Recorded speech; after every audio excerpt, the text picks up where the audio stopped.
अस्सलामुअलैकुम वरहमतुल्लाहि वबरकातुहू। बच्चों, हम कर रहे हैं चैप्टर नंबर 7 और हम स्टार्ट करने जा रहे हैं एक्सरसाइज नंबर 7.4।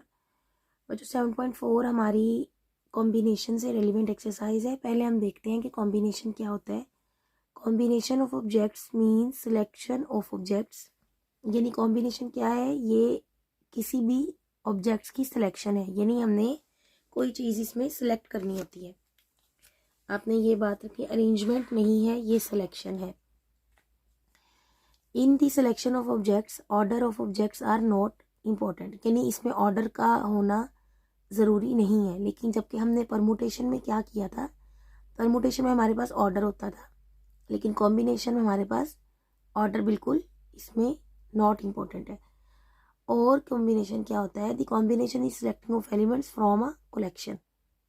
बच्चों, मिसाल के तौर पर मेरे पास ये 3 पेन है, कलम है, ठीक है। अब इसमें से मैंने मार्कर सेलेक्ट करनी है। अब मार्कर मैं काली भी सिलेक्ट कर सकती हूँ और ग्रीन भी, तो ये कॉम्बिनेशन है, ठीक है। ये मैंने पिक कर ली। अब अगली दफ़ा ये भी हो सकता है कि मैं ये पिक कर लूँ। कितने कॉम्बिनेशंस बन सकते हैं, हम इसका ये मतलब है। लेकिन अगर मैं यही सवाल परमुटेशन में करती तो मैं कहती इसको अरेंज करें व्हेन ग्रीन इज़ फर्स्ट, तो उसकी ये अरेंजमेंट्स बनी थी। पहले ग्रीन को रख दिया, ये इसको मैंने फिक्स कर दिया, ये आ गया हमारे पास, ये आ गया, ये आ गया। नेक्स्ट में हमारे पास ऐसे भी हो सकता था, ठीक है, लेकिन ग्रीन फर्स्ट पे ही है। और उससे नेक्स्ट में हमारे पास ऐसे भी हो सकता था और हमारे पास ऐसे भी हो सकता था। मतलब ये मुख्तलिफ अरेंजमेंट्स होती हैं परमुटेशन, जबकि जो कॉम्बिनेशन है वो सिलेक्शन ऑफ समथिंग है फ्रॉम अ कलेक्शन। तो अब इसके बाद देखें, it does not denote the arrangement of objects, ये अरेंजमेंट शो नहीं करता। The order is quite irrelevant, ये उन्हीं बातों को ज़रा मुख्तलिफ वे से लिख के बताया कि आपका क्लियर हो जाए कॉन्सेप्ट। और बच्चों, क्वेश्चन को करते वक्त आपके पास ये कीवर्ड्स होंगे। ये ना मैंने की बनाई है, ये देखिए मेरे पास, ये मेरी की थी, तो मैंने बैठे बैठे ड्राइंग करने की कोशिश की, लेकिन वो चूहा सा बन गया। कोई बात नहीं। तो आपके पास क्या है keywords, select, choose, pick, combination, ठीक है। इनमें से कोई वर्ड आ जाए तो आपका कॉम्बिनेशन का सवाल होगा।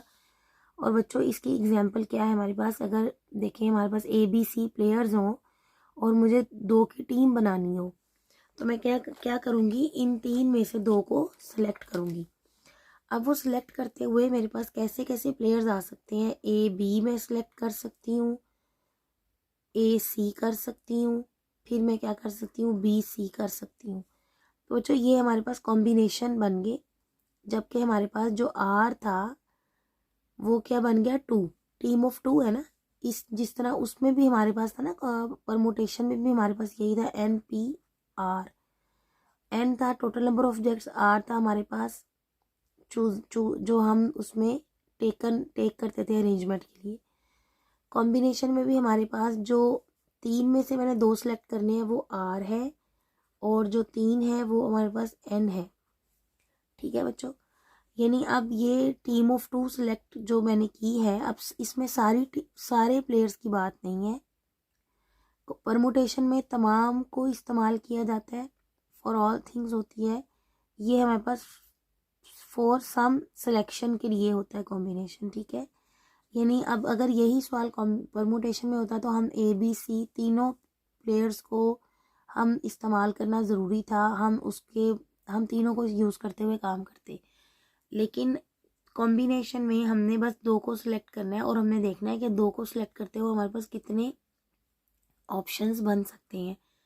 हमारे AB हो सकता है चूज, AC हो सकता है, BC हो सकता है, ठीक है। इसमें हमारे पास फार्मूला होता है NC2, और इसमें हमारे पास ये होता है N factorial divided by R factorial into N minus, मुझे जर्नल फार्मूला लिखना चाहिए था, NCR is equal to N factorial divided by R factorial N minus R factorial. यानी ये हमारे पास कॉम्बिनेशन का फार्मूला होता है, और इसीलिए परमुटेशन के फार्मूले से ये मिलता जुलता है। देखें, परमुटेशन का फार्मूला होता है हमारे पास N factorial divided by n minus are factorial. लेकिन यहाँ पे ये r हमारे पास एक इजाफी है, तो इसलिए इन दोनों के आंसर्स में फ़र्क आ जाता है। इसीलिए इनके कीवर्ड्स को समझना, इनका जो जो चीज़ें इनमें मुख्तलिफ हैं उन चीज़ों को समझना और ये बात सेलेक्ट करनी कि ये कॉम्बिनेशन का सवाल है या परमुटेशन का, ये ज़रूरी है। बच्चों ये हमारे पास इंपॉर्टेंट रिजल्ट क्या आ गया, N C are is equal to N factorial divided by R factorial N minus are factorial, combination का फॉर्मूला। अब यहाँ से हम एक रिजल्ट ड्राइव कर सकते हैं आर फैक्टोरियल और ये आ जाएगा N factorial N minus are factorial. मैंने क्या किया, आर फैक्टोरियल को मैं दूसरी तरफ ले गई। अब ये देखें, ये हमारे पास सारा कौन सा फॉर्मूला बनता है, एन पी आर, यानी कि हम कॉम्बिनेशन को अगर आर फैक्टोरियल से मल्टीप्लाई करें तो वो परमुटेशन का फॉर्मूला हमारे पास बन जाता है। इसी तरह हमारे पास एक इम्पॉर्टेंट रिजल्ट है कि अगर हमारे पास यहाँ पे ये कॉम्बिनेशन का फार्मूला देखें, N C are is equal to हमारे पास आ जाए N factorial divided by are factorial N minus are factorial. अगर मैं यहाँ पर एन सी यहाँ पे कर दूँ एन, यानी r is equal to n आ जाए, जिस तरह हम उसमें करते थे 5p5, तो हमारे पास 5 फैक्टोरियल आता था या हम कहते थे 5 वेज हैं। ठीक है, इसमें हम कह देते हैं कि सेम हो गई है, आर भी उतना ही हो गया है जितना एन है। तो देखते हैं हमारा फॉर्मूला क्या बनेगा, एन फैक्टोरियल डिवाइडेड बाय ये एन फैक्टोरियल बन जाएगा, यहाँ आर की जगह पे एन माइनस आर की जगह पे क्या आ जाएगा, N factorial, N minus N क्या आ जाएगा, 0, N factorial divided by N factorial और यह आ जाएगा 0 फैक्टोरियल, यह आ जाएगा हमारे पास n factorial divided by N factorial is equal to 1। ठीक हो गया। ये आपके एमसीक्यूज में आ सकता है कि if R is equal to N तब हमारे पास क्या बनेगा। अगर हमारे पास आर एन के बराबर हो जाए तो आंसर हमारे पास 1 बन जाएगा। इसी तरह अगर हमारे पास आर इज इक्वल टू हमारे पास क्या हो जाए, if R is equal to 0 तब हमारे पास क्या बनेगा, हम देखते हैं एन सी हमारे पास यहाँ पे कर दे 0 is equal to N factorial और फॉर्मूले में आर की जगह पे क्या रख देंगे, 0 फैक्टोरियल और एन माइनस 0 फैक्टोरियल। हमें पता है कि जो 0 फैक्टोरियल होता है वो हमारे पास 1 होता है, तो यह आ जाए यहाँ आ जाएगा 1 एन फैक्टोरियल और ये इससे कैंसिल हो जाएगा और आंसर क्या आ जाएगा 1। यानी अगर आर एन के बराबर हो जाए या आर 0 हो जाए, यानी ज़्यादा से ज़्यादा भी बढ़ जाए तो एन के बराबर आएगा, या बहुत ज़्यादा हो जाए या बिल्कुल 0 हो जाए तो आंसर हमारे पास क्या बन जाता है, 1।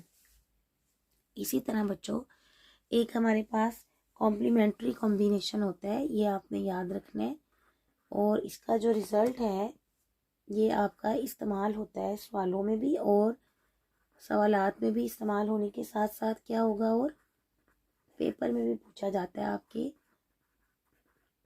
कॉम्प्लीमेंट्री कॉम्बिनेशन क्या होता है हमारे पास, इसका भी आप रिज़ल्ट याद करें, इसका हम प्रूफ भी इंशाल्लाह करेंगे। N C are is equal to N C N minus R, ये हमारे पास कॉम्प्लीमेंट्री कॉम्बिनेशन है। ये आपको ज़ुबानी याद होना चाहिए ये वाली चीज़ कि हमारे पास n C are is equal to N C N minus r के इक्वल होता है। बच्चों अब हम बढ़ते हैं अपने क्वेश्चन नंबर 1 की तरफ। एक्सरसाइज स्टार्ट करते हैं। हमारे पास क्वेश्चन है evaluate the following 12C3 20C 17C मतलब कॉम्बिनेशन NC4। अब बच्चों सबसे पहले आपको कॉम्बिनेशन का फार्मूला याद होना चाहिए कि N C are is equal to N factorial divided by हमारे पास क्या होता है, R factorial N minus are factorial. वैसे तो ये आप कैलकुलेटर से ले लें, अगर आपको एमसीक्यूज में पूछा जाता है आपको ये सारा करने की ज़रूरत नहीं है, लेकिन अगर 2 नंबर का सवाल आए तो आपको ये चंद स्टेप्स समझ लें करने पड़ेंगे, वरना फिर नंबर नहीं मिलेंगे। कैलकुलेटर से हम कॉम्बिनेशन कैसे फाइंड करते हैं ये देखें, ये मेरे पास कैलकुलेटर है, इसको आप ऑन करेंगे और ये जो आपके पास साइन है NCR ये हमारे पास कॉम्बिनेशन है और इसके ऊपर जो लिखा हुआ है जो शिफ्ट के साथ हमारा फंक्शन है NPR ये हमारे पास परमुटेशन है। अगर मैंने कॉम्बिनेशन फाइंड करना हो मैं लिखूँगी 5, अगर मतलब मुझे फाइंड करना है 5 कॉम्बिनेशन 3, ठीक है, या यही देख लें 12 कॉम्बिनेशन 3 हम फाइंड करते हैं। तो मैं बच्चों क्या करूँगी, यहाँ से मैं प्रेस करूँगी 12, ठीक है, और ये गलत हो गया 12, और उसके बाद मैं ये कॉम्बिनेशन का साइन प्रेस करूँगी, ये देखिए सी लिखा आ गया, और उसके बाद मैं यहाँ से नीचे से क्या प्रेस करूँगी 3, ठीक है बच्चों। तो ये देखें ऊपर बन जाएगा 12C3, आपको डायरेक्ट आंसर आने लगा, इज इक्वल टू का साइन प्रेस करेंगे तो हमारे पास आंसर आ जाएगा 220। तो ये देखिए मेरे क्वेश्चन का आंसर भी 220 है, लेकिन अगर 2 नंबर का सवाल होगा तो आप ये वाले सारे स्टेप्स करेंगे, ठीक है। 12C3 हमारे पास क्या आ गया, 12 फैक्टोरियल डिवाइडेड बाय, हमने फार्मूले में वैल्यू पुट की, आर की जगह पे 3 है, 3 फैक्टोरियल 12 माइनस 3 फैक्टोरियल, ये हमारे पास बन गया 9 फैक्टोरियल। अब हमने 12 फैक्टोरियल को 9 फैक्टोरियल तक ओपन कर लिया। आपको पता है कि n फैक्टोरियल का मतलब होता है, हमने बैक पे जाना है, n into n minus 1, n minus 2, n minus 3, so on, ये 3 2 1। हमने बीच में इसको रोक लिया n फैक्टोरियल तक, क्योंकि नीचे मुझे n फैक्टोरियल नज़र आ रहा था, कट कर दिया। हमारे पास ये आंसर आ गया, 3 फैक्टोरियल को मैंने ओपन कर लिया 3 2 1, और ये आंसर आ गया मेरे पास 220। आप कैलकुलेटर से भी डायरेक्ट कर सकते हैं अगर ये MCQs में हो तो।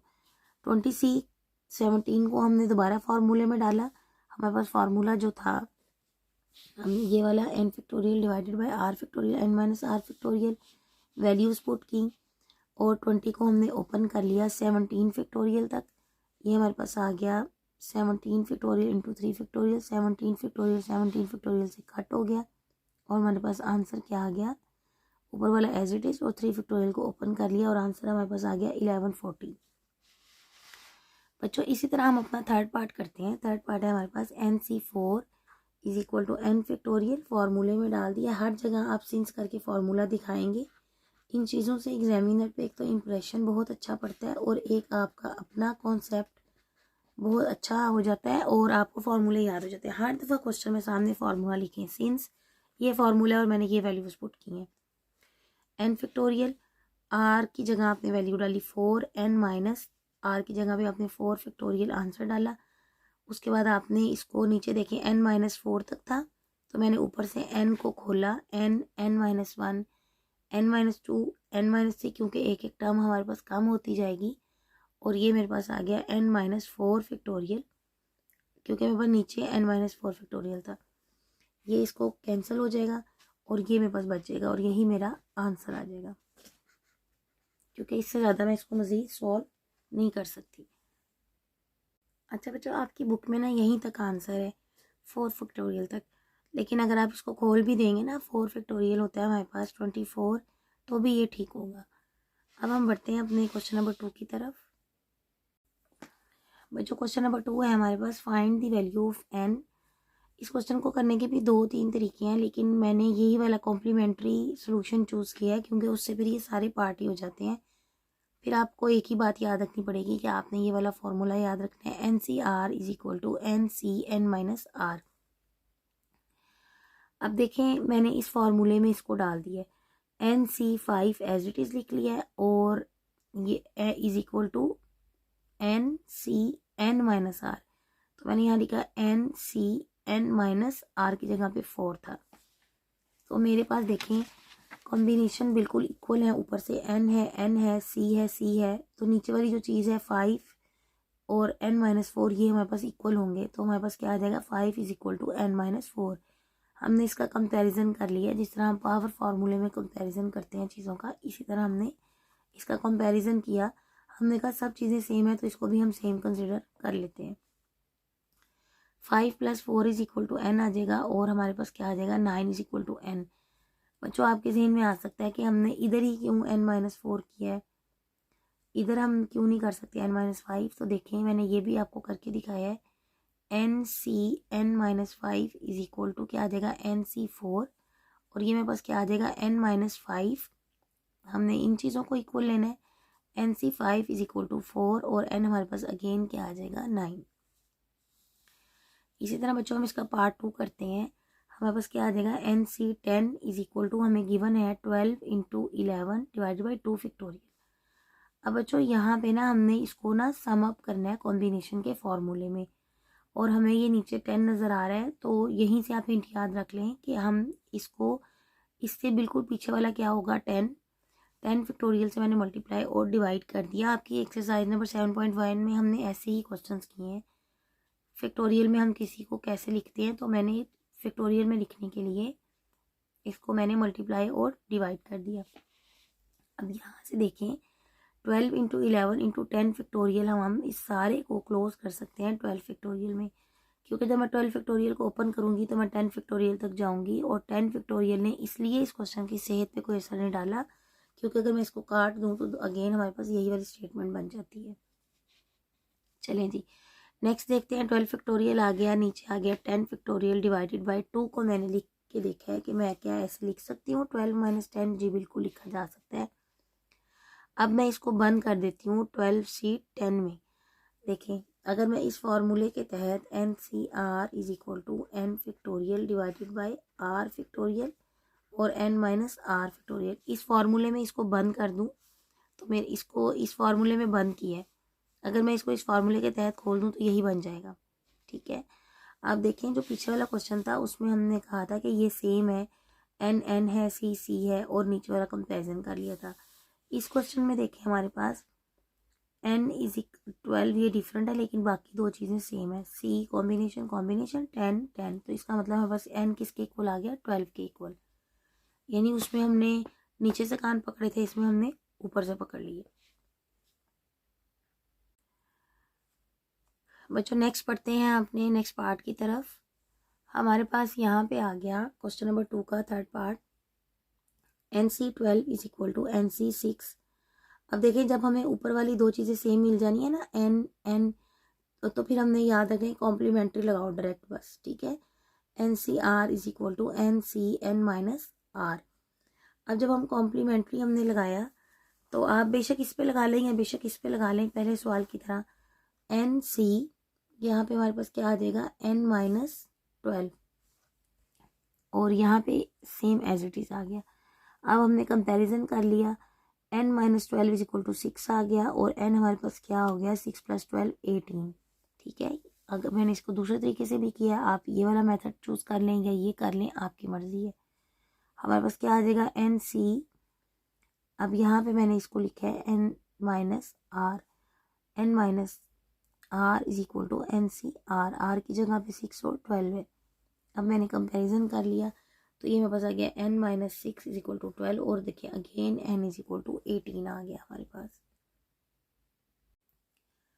बच्चों नेक्स्ट हम देखते हैं अपना question number 3, find the values of n and r when NCR is equal to 35 and NPR is equal to 210। ये r मैंने लिखा हुआ है, ये ज़रा ख़राब हो गया था तो अब शायद क्लियर नहीं हो रहा।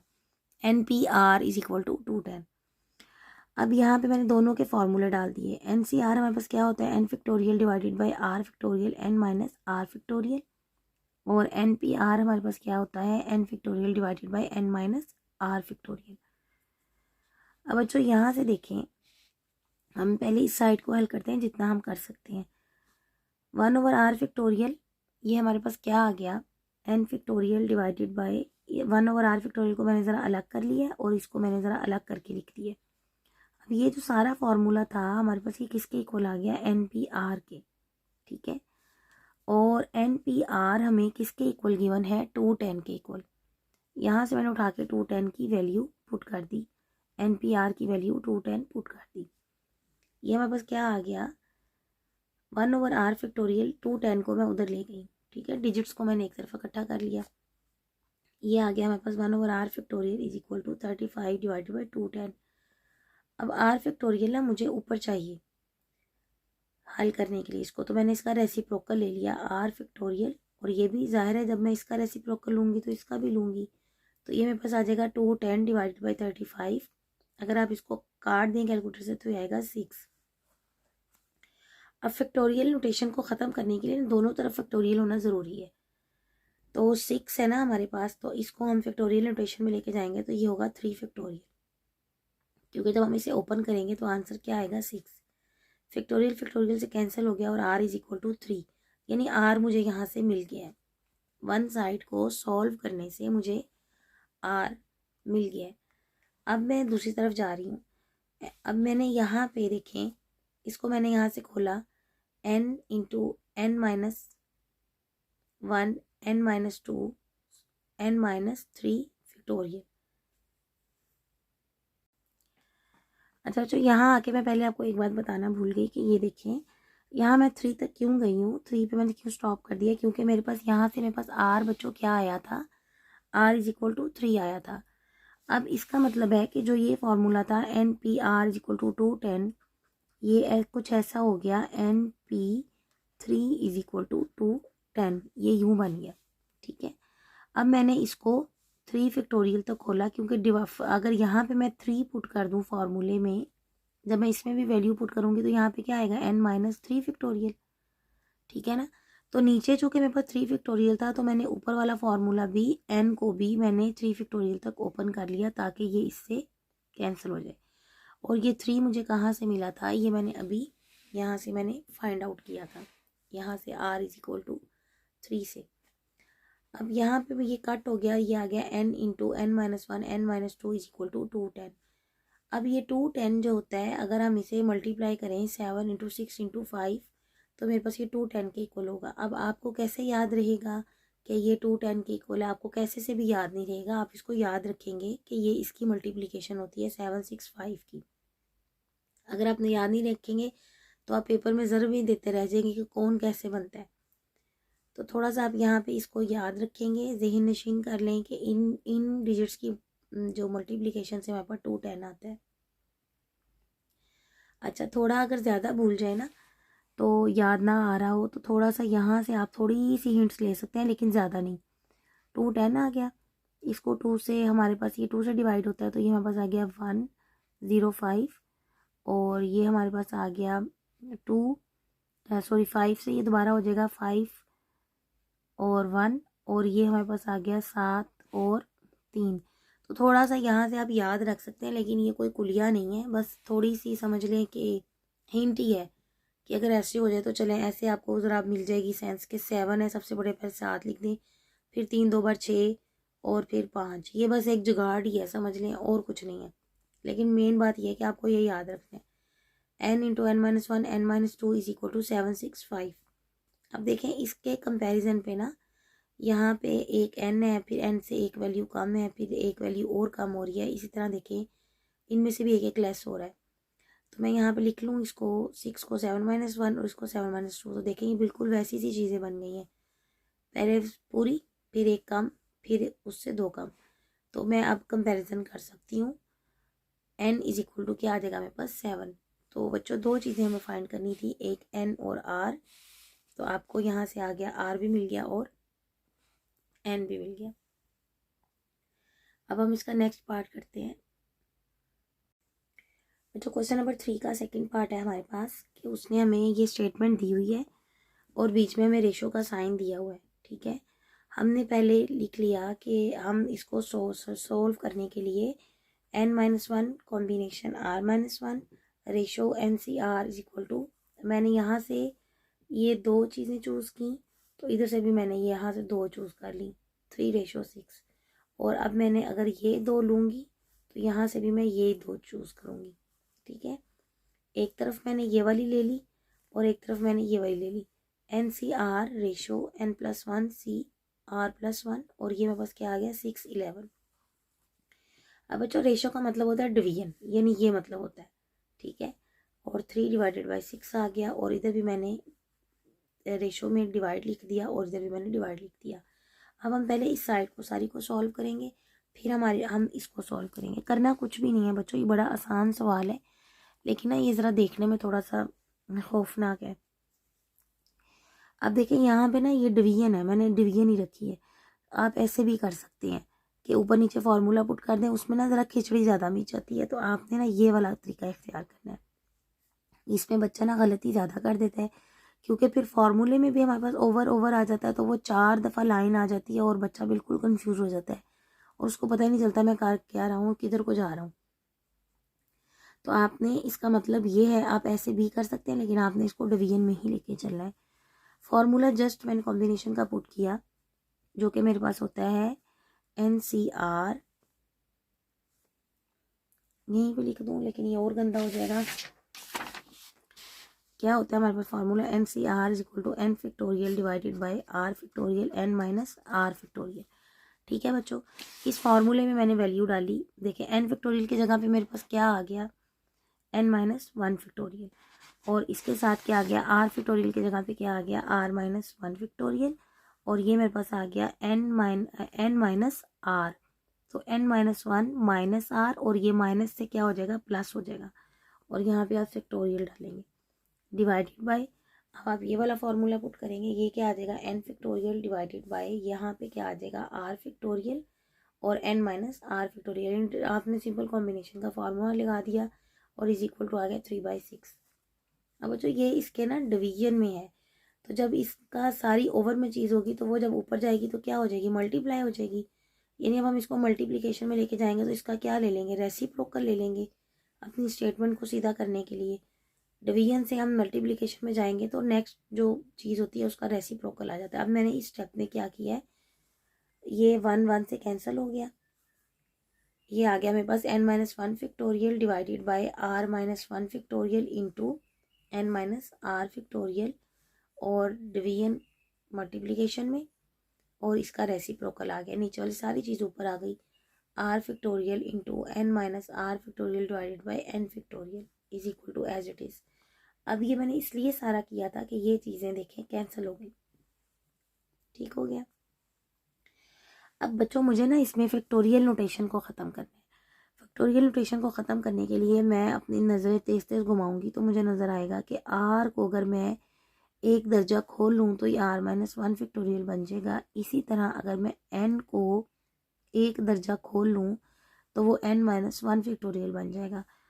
तो मैंने बड़ी चालाकी से काम लिया, n minus one factorial divided by r minus one factorial as it is, और इसको मैंने कहा नीचे आ जा ज़रा, r into r minus one factorial और n into N minus one factorial is equal to 3/6। अब देखें मेरी होशियारी काम आ गई, यहाँ से मैंने इसको काट दिया और इसको मैंने इससे काट दिया। ठीक है, ये इससे कैंसिल हो गया और ये हमारा इससे कैंसिल हो गया, तो हमारे पास क्या आ गया, इज इक्वल टू 3/6।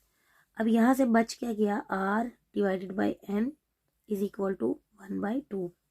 अब मैंने आर को जवाब निकाला, आर इज इक्वल टू मैंने एन को उधर ले गई, n/2 आ गया, और नेक्स्ट स्टेप में देखें 2 को मैं इधर ले जाऊँ तो n is equal to 2r आ गया, यानी n की वैल्यू निकल आई इन टर्म्स ऑफ r। चलें इसको भी एज इट इज़ कबूल करते हैं, लेकिन अभी ये वैल्यू कंप्लीट नहीं हुई। जब हमें r मिलेगा तो यहाँ पे हम r की वैल्यू डाल के इसको ठीक तरीके से हमें आंसर आएगा। अभी हमने n की वैल्यू निकाली इन टर्म्स ऑफ r। अब ये नेक्स्ट पार्ट देखें, हमारे पास क्या आ गया, N C R divided by, ratio की जगह पर डिवीजन आ गई, n plus one C R plus one is equal to 6 divided by 11। Division का साइन एज इट इज़ है, कॉम्बिनेशन के जस्ट फार्मूले खोले हैं। ये हमारे पास सिंपल फार्मूला था, ये ऐसे ही आ गया, और ये क्या आ गया, n प्लस वन फैक्टोरियल, और ये हमारे पास क्या आ गया, आर प्लस वन फैक्टोरियल और n माइनस आर, तो ये हमारे पास आ जाएगा minus R minus one factorial. अब देखें अगेन हमारे पास क्या आ गया, ये यहाँ पे 1 से कैंसिल हो गया, और ये सारा बाकी सारा वही लिखा हुआ है, सिर्फ इस स्टेप को देखें, n माइनस यहाँ पे क्या आ गया, r। अब हमने डिवीजन से कहाँ चले गए, मल्टीप्लिकेशन में, ताकि हम अपनी क्वेश्चन को सॉल्व कर सकें, हम वन लाइन में आ सकें। हमने नीचे वाली चीज़ ऊपर आ जाएगी और ऊपर वाली चीज़ नीचे आ जाएगी। अब ये हमारे पास सारा यहाँ से कैंसिल हो गया, और उसके बाद हमारे पास जो ये बच गई चीज़ें, n फैक्टोरियल, r फैक्टोरियल, और ये देखें ये r प्लस वन फैक्टोरियल था, यहाँ पे हमारे पास है r फैक्टोरियल। इसको भी हम एक दर्जा खोलेंगे, ये आ जाएगा r प्लस वन। तो नेक्स्ट जो टर्म खुलेगी उसमें हमारे पास इसमें से हमने एक कम करना है, यानी ये जो भी है मुझे इससे कोई नहीं है कैसा दिखता है, लेकिन मैंने इसमें से एक कम करना है, r plus one minus one factorial. इसी तरह इसमें से भी एक दर्जा कम किया तो ये मेरे पास आ गया n plus one minus one factorial. अब ये प्लस वन माइनस वन से कैंसिल हो जाएगा और ये भी इससे कैंसिल हो जाएगा, तो ये मेरे पास देखें r फैक्टोरियल बन जाएगा, और ये क्या बन जाएगा, n फैक्टोरियल। बाकी सारा मैंने एज इट इज़ ही लिखा है, सिर्फ यहाँ पे काम हुआ है, n factorial divided by r factorial, और ये आ जाएगा r plus one r factorial, और ये आ जाएगा n+1 into n factorial is equal to 6/11। अब ये देखें, ये r इससे कैंसिल हो गया हमारे पास और ये हमारा इससे कैंसिल हो गया। हमारे पास सिंपल क्वेश्चन बन गया r+1 divided by n+1 is equal to 6/11। इसकी आप क्रॉस मल्टीप्लिकेशन कर देंगे तो ये आ जाएगा 11r+11 और ये बन जाएगा 6n प्लस, यहाँ पे हमारे पास क्या आ जाएगा 6n प्लस 6, यहाँ पे देखिए 6 आ गया। ठीक है, ये हमारे पास आ जाएगा 11r+11 इज इक्वल टू, अब n की वैल्यू जो हमने निकाली थी 2r वो मैंने यहाँ पुट कर दी है 2r, तो ये हमारे पास क्या आ गया n इंटू 6 इंटू 2r+6। अब इसको हमने इससे मल्टीप्लाई किया तो ये क्या आ गया 12r+6, और अब हमने r वाली टर्म्स को इकट्ठा कर लिया और इधर किसको भी इधर ले आए तो ये बस बन गया -r+5 is equal to 0। Next हमारे पास क्या आ जाएगा, बस इसको अब हमने सॉल्व कर लेना है। तो ये हमारे पास आ जाएगा -r+5 को अब उस तरफ लेके तो ये क्या आ गया -5, माइनस माइनस से कैंसिल हो गया, r इज इक्वल टू 5। अब जो हमारे पास n था इन टर्म्स ऑफ r, वहाँ पे हमने r की वैल्यू पुट कर दी 2 इंटू 5, ये हमारे पास आ गया n इज इक्वल टू 10। हमारा क्वेश्चन ख़त्म हो गया, हमें मिल गया n इज इक्वल टू 10 और r इज इक्वल टू 5। जो आज तक की वीडियो हमारी इतनी है, अगली वीडियो में इंशाल्लाह हम नेक्स्ट काम करेंगे। अस्सलाम वालेकुम वरहमतुल्लाहि वबरकातुहू।